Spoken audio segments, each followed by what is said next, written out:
Hello, everyone. Over to you, ma'am. Thank you. Hello, everyone. Good evening, and welcome to another edition from the Chandigarh Literary Society. On this idyllic Sunday evening, I have with me Bilal Siddiqi to talk about his new book, The Phoenix. Hi, Bilal, and thank you for joining us. Uh, Hi. just to give our viewers a little background of who Bilal is and what he has done, Bilal Siddiqui is a novelist and a screenwriter based in Mumbai.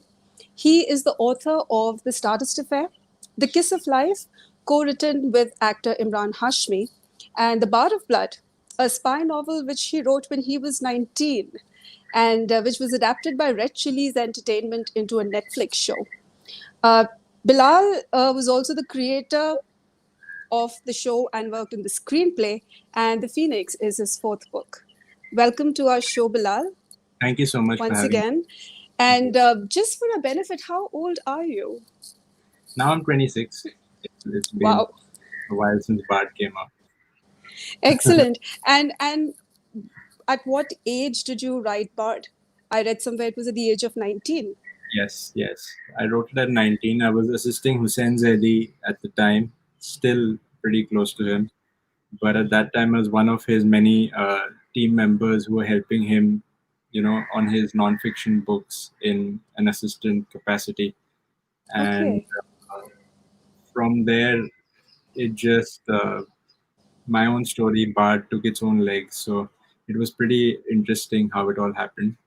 But yeah, I And started. and we would really like to know how it all happened. When was it exactly that you realized your tryst with the pen and uh, tried your hand at writing and kind of came about with this genre of spy thrilling books? When and how did that happen? So I've always been a fan of the genre and always loved reading all things crime and non fiction or non-fiction, spy Hmm. thriller, stuff like that. And when it started was when Hussein Zaidi actually came to my college in Bombay, in Mumbai, Okay. and gave a lecture to us students. We were students of advertising and journalism, Hmm. and he gave us a few important anecdotes from his journey of writing Dogri to Dubai, Black Friday, all those books. And by the end of the lecture, he wanted a team to assist him on his next set of books. And as you can imagine, a lot of us were extremely excited 18, 19, 20, 21 year olds, I think. Of course. Uh, and for me, especially, I had read his books before he came to our college. So I was familiar with his work. And for me, that was an opportunity that I wanted to grab. So I just became a part of his team, applied to be a part of his team. Then there were, I think, 10, 15 of us over the year that we worked with him. A few remained, a few dropped out. I remained. And as we were working on one of his books, he just asked me if I was writing something of my own after he read a few Hmm. things that I'd written. And at that time, I was writing Bard, but that was just a few chapters for myself. I never imagined it would, be read by anyone else. It was going to Okay. be read by anyone else. So I shared those chapters with him. He liked it, but did not say anything for a month. And I Hmm. only think he liked it because after that month of silence, he actually told me he sent it to Penguin. Oh, And wow. because he liked the book and he liked not the book, just like three or four chapters. He liked the premise, he liked the setting. He thought he will just float it past Penguin and see whether they'd be interested in it. And they were interested in it, but obviously my age was a factor because it was a serious subject. Understandably Hmm. so. Writing about that is not. I mean, people in my age bracket usually would write something akin to college romances or stuff like that, but this was a little unusual. So they just told me to write half the book at least before they took a call. Okay. So now Okay. the Yes, purpose, they wanted to see which shape and direction the book yeah, would eventually lead into. if the writing style is consistent or whether it's going somewhere. Three chapters Hmm. was too little to determine anything. Right. So I think then I had purpose to actually write the book. So I scrapped those three chapters, rewrote them, wrote half the book, and then sent it over, and they wanted to publish it. So that was how it kind of happened. And Hussein sir obviously helped me, guided me through the entire journey in terms of research and even storytelling. So I had him as a mentor throughout, still do. Uh, but that was the story of Bard in a nutshell, from a college lecture, attending a college extracurricular lecture, to having my book uh, become something, you know. So if I can say it, you were just at the right place at the right time. Yeah, absolutely, absolutely.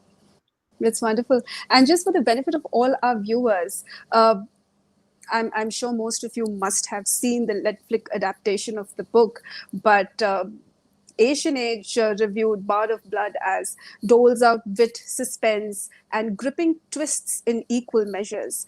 And what I see in your writing, Bilal, is a lot of eloquence when it comes to situation, kind of making everything surreal for somebody to imagine it happening in front of their eyes. So, how do you kind of perceive all of this and weave it into your writing? Where do you It's get that inspiration from?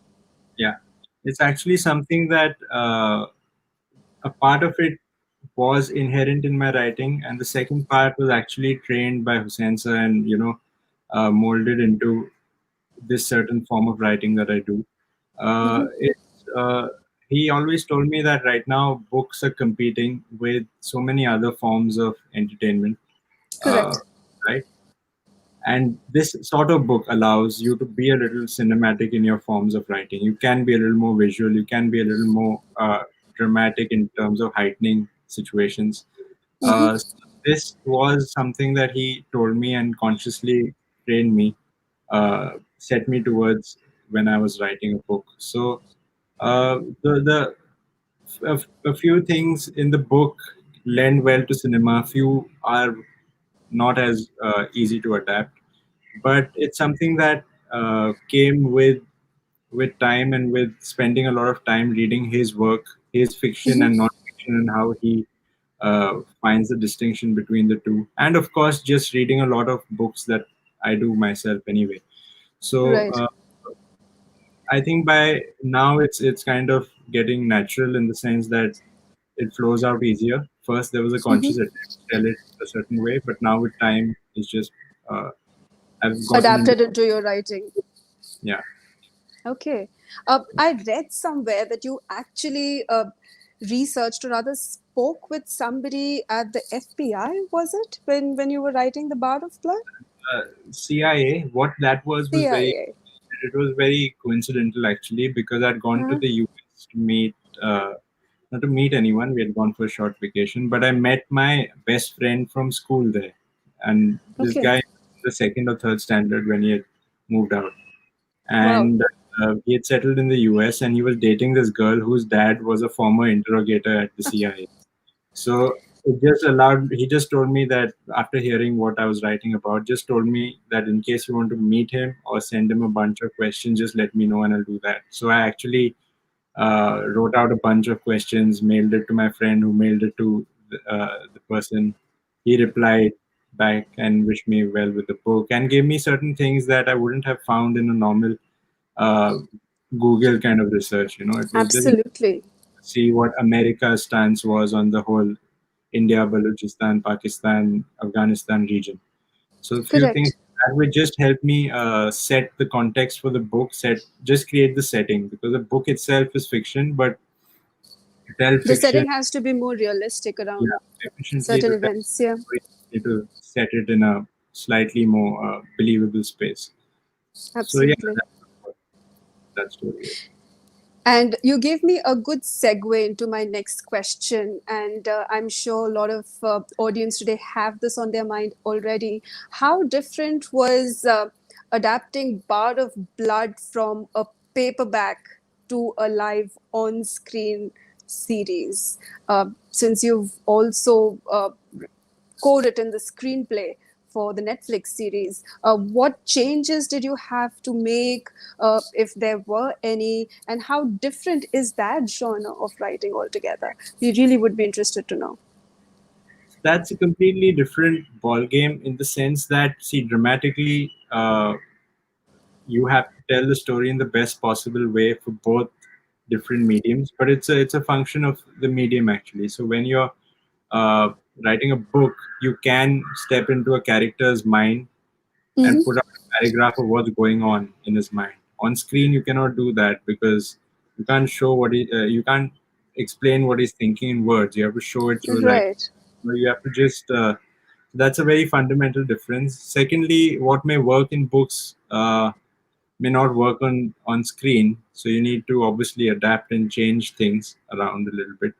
But it's I think some stories like Bard allow themselves to be adapted easier than others. Like for example, Sacred Games is so much of literature, Yep. uh, and to condense that into a show, I'm sure uh, it was a lot of work for the writers who did that.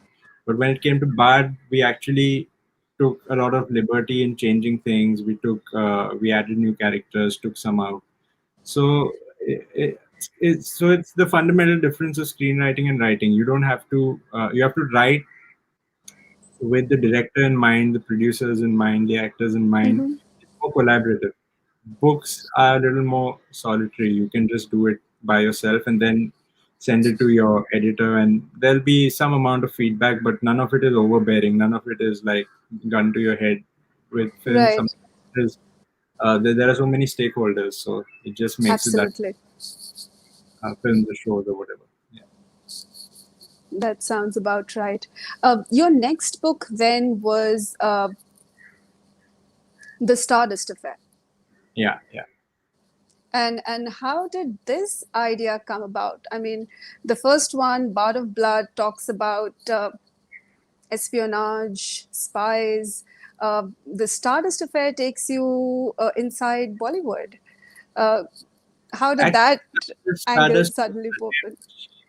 Stardust was my third book after the book I did with Imran Hashmi. Hmm. That was about his son's battle with cancer. It Oh, was yes, The Kiss of Life. the kiss of life. So that was actually Yes. a little. That was a different book in the sense that it was non-fiction and it told a father's journey watching his son battle this disease, and it wasn't a biography or an autobiography per se, but more of a story that hopefully served as some inspiration for people battling the disease, or just like a layman's guide to what to do to avoid it. Hmm. Uh, from there, I wanted to step back into fiction, and Millie at Penguin and Hussein Sir told me to attempt a kind of book that was more in the Sidney Sheldon zone, something that Okay. wasn't, yeah, in the spy thriller genre, so to speak. And again, sat with Hussein Sir, we ideated a bit and came up with this fictional storyline that we thought was very interesting at that point. And just with time, I think the idea was to write it as a quick thriller for whoever picks it up should finish it in one go. It was tailor made for that. So it was a certain kind of writing that I employed for that, and whoever's read it has liked it, and that's a good Oh, sign. But yes, of with, course. with Phoenix, I get to come back to a genre that I truly feel comfortable with, which is like Yes. espionage. We'll speak to Phoenix in a bit, but talking about the Stardust Affair, the India Today says that this book will take you inside the world of dawns and drugs, and this Bilal's book deals with the murky side of Bollywood. So you Mhm. were right there, Sydney Sheldon genre, mystery and glamour, both packed in one book, I guess. But it's fiction, a lot of it is concocted. A lot of it is just basically the setting is created in a way that it aids the characters, and because it's Hmm. in that, like I said earlier, in the Sidney Sheldon genre of fiction, the play is largely between the two main characters, and you Correct. see a hint of romance, you see a bit of uh, what do you say, underworld. You see a bit of Bollywood because the main Hmm. protagonist was a former actress. So you have stuff Yes. like that. But in the end, it's cat and mouse meets a love story between these two characters. So I think when we sat down to write it, Hussein sir and I discussed it, and we just found the premise very fresh and interesting. So That's how the book happened in 2017, I think, if I'm not wrong, or 18. So yeah. Okay. And just circling back on the kiss of life, Hmm. uh, and the Times of India is very well put it that this book has turned out to be a very hard hitting and an emotional supplement. And like you mentioned, Imran Hashmi was the co author with you on this book, and this was typically about uh, his journey with his son and how he dealt and fought cancer. How did Imran approach you for this subject? Actually, Imran was looking to document his journey with his son Ayan Mm-hmm. around early 2014, because I think Ayan had just been cleared of cancer, and it was a story that he had in him that he wanted to put out there. And Imran and Hussein sir knew each other earlier since a while. So what happened was Hussein sir introduced me to Imran, saying that after I'm done with Bard, maybe I could help him out with this. And actually, Okay. Imran had watched Bard of Blood back then in 2015 Okay. when an event. Later, I mean, 4 years later, he played the role. That's a different Yeah, story. who knew at that time? But at that point, we just decided to tell his story. See, it's his story, it's his experiences, Right. documenting them. And he is the author of the book, and it was how he wanted to tell it. But we just sat down, cracked a structure that we thought would have not alienated readers by just being a dry read. So I think Correct. that book, Hussain had a important role to play in introducing Imran and me, and then introducing Imran to Penguin, and getting the book published. So yeah, that's more or less the journey of that book. And again, just speaking to the kiss of life, the earlier book was more of fiction, uh, thriller. This had more threads of actual human emotions. And what intensity did you have to draw from within yourself to go ahead and pen down uh, the struggles, the anguish, perhaps that Imran and his family must have gone through during that time? No, it's very interesting you bring that up, because I remember when I would sit with Imran and have him, obviously, because we are documenting the book, documenting the incidents, and having him relive all of that. A lot of it was very Yes, tough for him to recount. absolutely. And there were moments of, like just long pauses, because he had to go back into a time that he was trying to forget. But it was important that Mhm. we went there to put the book out, to put it down on the book, so that it helped someone else. So for me, it I have seen someone closely in the family who's also suffered the disease and stuff. So it was not something that I had to like completely uh, get detached from and write. It was something that both of us, and him especially, had seen very closely. So we just thought that let's tap into that side of things and write this book as emotionally as possible before we, you know, Correct. let's not approach it as a project per se, but let's write it with best. Because you're actually representing actual people and actual circumstances, right? So you have to be And extra it's something, cautious. yeah, exactly, and it's something that so many people are battling actively Correct. in the country and in the world. So it's not something you can just put out dryly. It has to be something that connects with the reader. And also, by the end of the book, there's a whole segment of the book that has tips and just general things on what you can do to reduce risks against the disease. Correct. Not like a doctor's giving those out. Mm-hmm. I mean, Imran's not a doctor, obviously, but we're just putting down things that he's learned along the way and stuff like that. So I think, yeah, that was a very emotionally written book, and hopefully people also drew some inspiration and strength from it, maybe. I'm sure they must have. And now diving straight into the Phoenix, uh, it's a story of an ex-intelligence officer on a secret mission, Hmm. uh, a botched counter-terrorism project, Hmm. a bioweapon. Hmm. I I couldn't say more rather than leave it up to you to describe it to our readers. How did that angle of bioweapon come into this book? We started discussing this book, Hussein sir, Millie and I, Millie from Hmm. Penguin, is obviously a published book.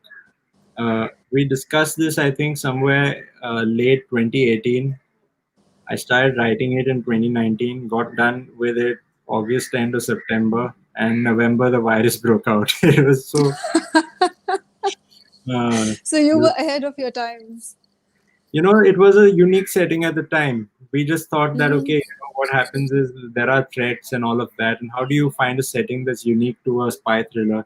Because a lot of the things have been done already, if not here, Correct. in an international context. But we just thought bio warfare, bioterrorism, all of that could be an interesting backdrop to base this character's journey Hmm. against. Um, and I started plotting it out. Obviously, it's not close to what has happened in the real world in that sense, in terms of the coronavirus and all. But there are parallels that have been drawn, because obviously, when you research implications of what a virus or a bioweapon could be, it's pretty similar to what is happening. There would be uh, contagion. Absolutely. There would be panic. So Which could eventually result in loss of human life, one way or the other. exactly. Hmm. We just thought that could be the looming threat, that could be the setting, that could be the interesting new thing that could be done in this book against the backdrop of our spy protagonist journey. And then, of course, it happened in November. So uh, it delayed the launch of the book also quite a bit, but now it's out, and now uh, it's been here for, I think, 3 weeks or so. And if you look at it as the glass half full perspective, maybe people will be better able to relate to it now. Perhaps, yes, maybe. Little. Yeah, and again, speaking of the Phoenix, the protagonist is Aryaman, Yeah. and I believe the initial setup talks about a terrorist attack in Bombay. Did you get that inspiration around the Taj attacks, if at all?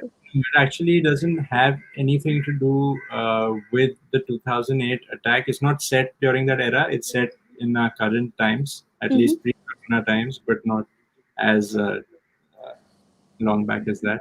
Uh, yeah, of course, there is an element of previous attacks that are spoken about in the book, but what our protagonist is dealing with is a very contemporary, new kind of threat, and his Hmm. journey in the book is intercut with a few things in the past that have happened, that have Right. shaped his persona and shaped him psychologically, which have implications on the current day plot. So, in that context, yes, there are a few instances in the past that uh, are pretty are inspired by a few real attacks, but Hmm. the book, the current storyline is completely fresh and not really drawing from a real attack. That actually prompts me to ask you. Uh, all your books have been on a new subject, typically circling the thriller genre. Mhm. How difficult it is for you as a writer to kind of distinguish and create new characters for every book, because this is not a James Bond sequence that we're talking about, that the character just moves on from the first part to the next sequel and so on. For every book you have to devise a new character, give it nuances and outline. How do you manage to do all that, and how difficult is that? Sometimes I think it just comes naturally. Sometimes I have to work and spend time on thinking, how do I make a character unique? Hmm. Because let's face it, a commercial spy fiction thriller has certain trappings that you can't escape. So Right. why do you always have a protagonist who is down and out and is pulled back into? Exactly. It's so that the whole force does not do the mission together, because there's no story there if a whole story Right. is doing it. So, so it's just stuff like that that you have to grapple with. But what makes it interesting then is how you get into the specifics and change those around. So Hmm. if he's down and out, why is he down and out? Let's not tell a story of a story that has been repeated there, but let's tell a new Exactly. story of why he's down and out. if he's grappling with some ghosts of his past, like every character in commercial fiction is, the ghosts have to be different from each other. You know, it can't be the same Yes. troubling.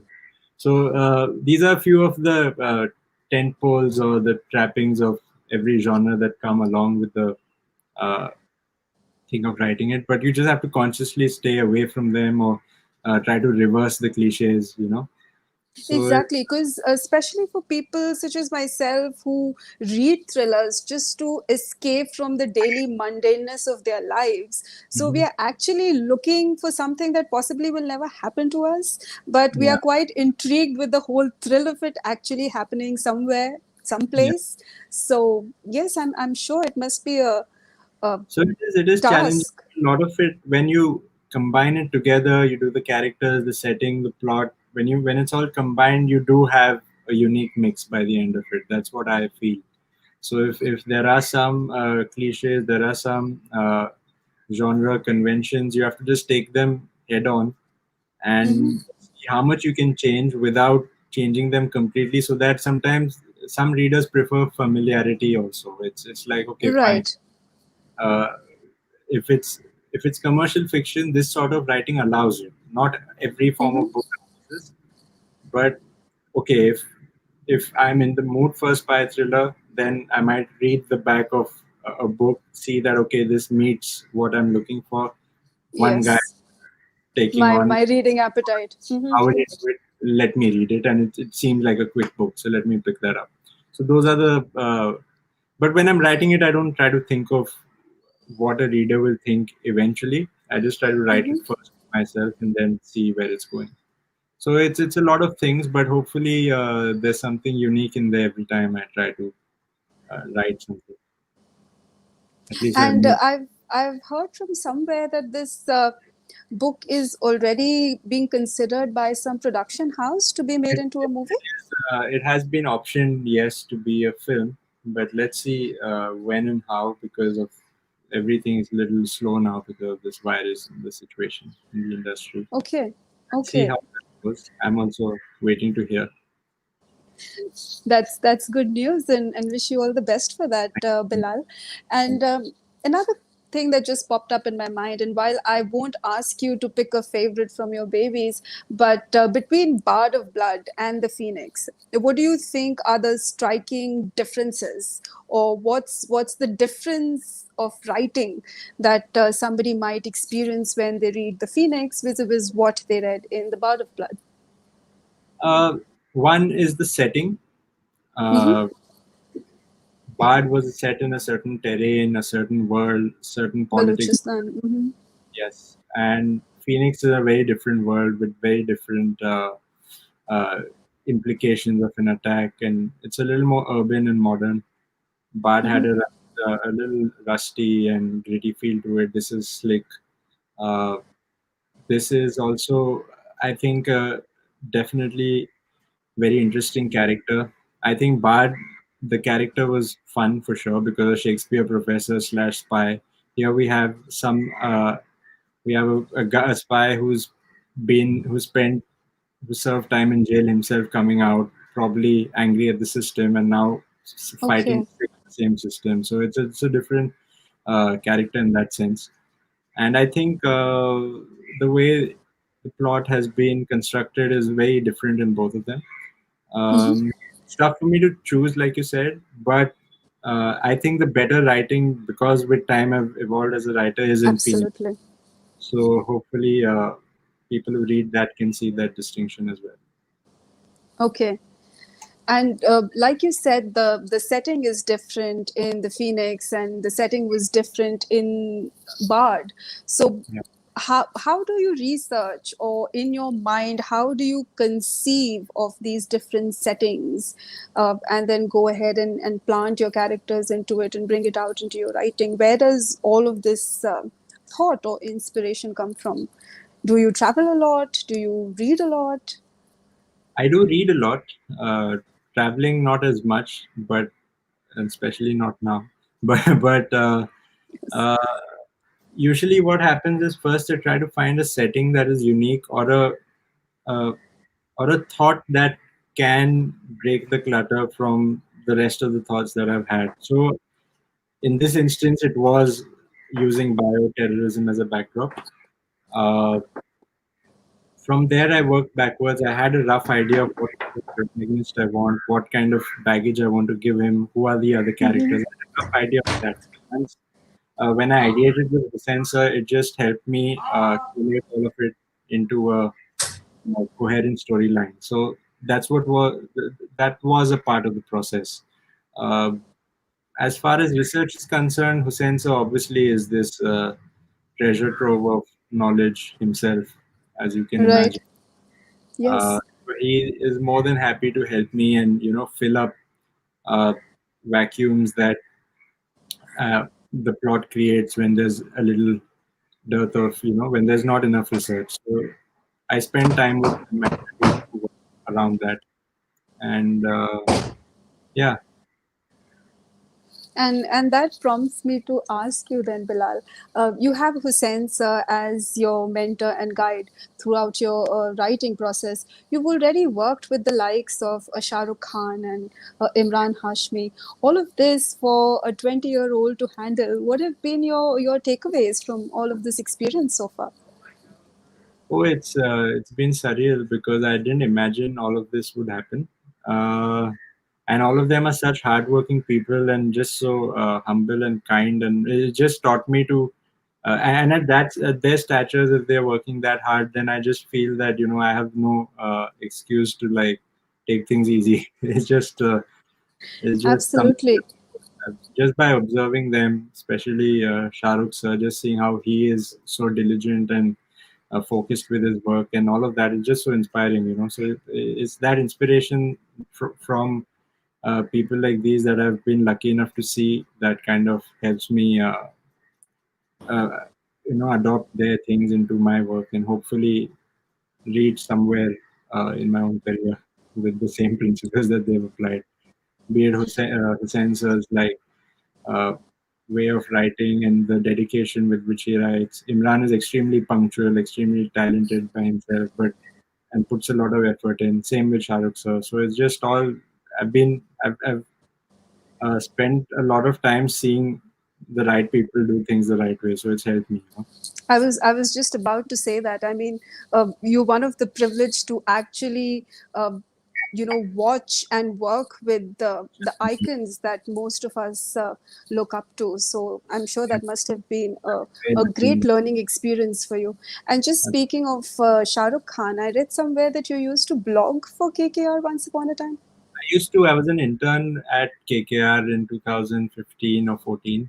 Uh, 14, and I would just work on the blog and the social media of the Twitter handle and stuff like that. Just a part of the team, Okay. and that's how I kind of got to know him because he had come to office, and the first copy of Bard of Blood that had come to me back then was they would send an advance copy, just like one copy Mm-hmm. before it's printed.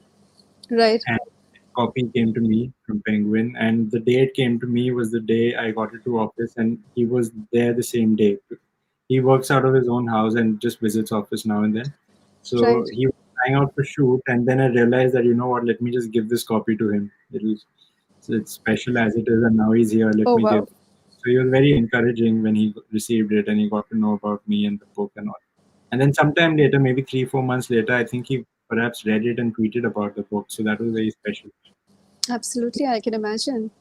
And since the IPL season is going on, I thought that was a pertinent question to ask. So, are you Absolutely. a cricket buff as well, or it was I love just cricket. Yes, yes, yes, yes. I'm a fan. And KKR, of course. that's? I'm sure. I'm sure. So, you just mentioned that Shah Rukh Khan must have read the book, and then subsequently 3 4 months down the line, he tweeted about it. And Mhm. how did that whole opportunity of turning Bard into a Netflix series come about then? So then I think a few years later, uh, when Netflix and Red Chillies tied up for content that was already produced to be on their Mm-hmm. service, they were also looking to do new stuff. So one of the thoughts back then was why SRK's team and him was that let's try to pitch the book and see if it's something that interests them. So we Mm-hmm. kind of worked on a compressed document which served as a pitch document, and sent it over to Netflix. And they showed interest, and we had a few more meetings with them, a few rounds of meetings. That time, I think only Sacred Games and Selection Day was sanctioned and were being Okay. worked. So this was, I think, the Right. third, if I'm not wrong, that got sanctioned at that point. So Shahrukh sir just gave some inputs on the pitch level, and then the team sent it out to Netflix, and they wanted it to be judged on its own merit, not make it, you know, overtly a thing that this is a, because it's coming from me, I have to pick it up. So Right. it just went through the whole procedure, and eventually it did uh, get picked up. So that was, yeah, that was pretty interesting. Well, listening to everything that you have told us so far, I think it would be apt to say that you're one of the shining stars as far as young authors are concerned. And while we just speak of that, do you have any tips to share with the other young writers out there, the budding aspirants who possibly are hoping to write a book or blog or anything Well, of that genre? I know I've been lucky because I've found myself at the right place at the right time several times over. But what I do know is that in order to write, I've read a lot myself. I keep writing a lot, try to make a conscious effort to not let go of that aspect of me, because if that slips away, then it becomes very tough to get back into. If you Hmm. don't read for a while, then it's easy not to read forever. I think Correct. so. You have to just consciously make that effort. Secondly, I mean, if you're a young writer trying to step into a genre, let's say horror, then try Hmm. reading every horror book out there that has worked, and perhaps even the ones that haven't done as well, so that you know what works, what doesn't work. Applies to any genre, but I'm just saying horror, right? Correct. But so that you know what works, what doesn't, and also you know that you're not copying someone else's style. So Right. try to imbibe the best from others without, you know, copying them. That's my advice, I think, if you can call it that. That makes a whole lot of sense. And just letting the people out there know, the Phoenix was just released 3 weeks. Hold it up for you. Yeah, excellent. Yes, that's the Phoenix. And the reviews that it has gotten so far, and my favorite of them all is that it is a classic roller coaster of intrigue, vengeance, and excitement. If they say so. Yes. And that was one of my favorite picks from the many that are out there. And just on a parting note, then Bilal, anything that you might want to share with the audience today about the Phoenix, something that will make us want to go grab a copy tomorrow? I think if the audiences are into a fast-paced spy thriller or a thriller with some amount of emotion in it, they should pick this book up, because it's not going to take too much of their time up. And I know everyone has time now, so there's no excuse. So, so Don't we all? and if you like it, then let me know. If you don't like it, also let me know on my handles or whatever. So that's Certainly. just and about it. and what's running in the back burner while we speak about the Phoenix? What's the next that we can look forward to I'm trying to coming from work you, Bilal? a couple of ideas. Not sure what my next book will be, but two of them I'm just working on two shows. Uh, as like, it's very early to say where it'll go, but one of them is very young, and it's a comedy. So that is something that's new to me again. But I'm doing Oh with some. wow. I'm working with someone else on it, so that there's Okay. that is fun. Let's hope that works out. It could be an interesting show. And the other thing that I'm working on is an idea for a female-driven character, a female spy thriller. Uh, Oh, Not quite attempted here yet. So that I something feel, on the lines of the girl with the dragon tattoo. uh, that or Atomic Blonde, or there's so many of them. Mm-hmm. Red Sparrow. Yeah. The West has done them so well, but Yes. if we were to create something unique here in the fiction space, what could that be? So I'm trying to crack that. Oh, that sounds like an interesting subject, Yeah. especially in the Indian context. Yes. Yes, that's something, but I have to just like spend some time, research, work with a sensor, and see if he has any ideas. And if there is something, maybe that could be my next book. Or let's see. Okay.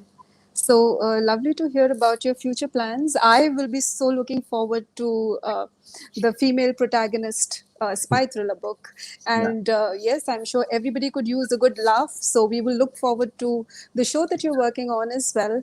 And definitely, people go out there, grab The Phoenix. It's published by Penguin and is available in all media platforms to pick and choose from. And Bilal, thank you so much for taking the time to speak with us today. thank And you. a huge thank you to all the audience who have tuned in today and listened to our Sunday Sundown conversation with Bilal Siddiqui.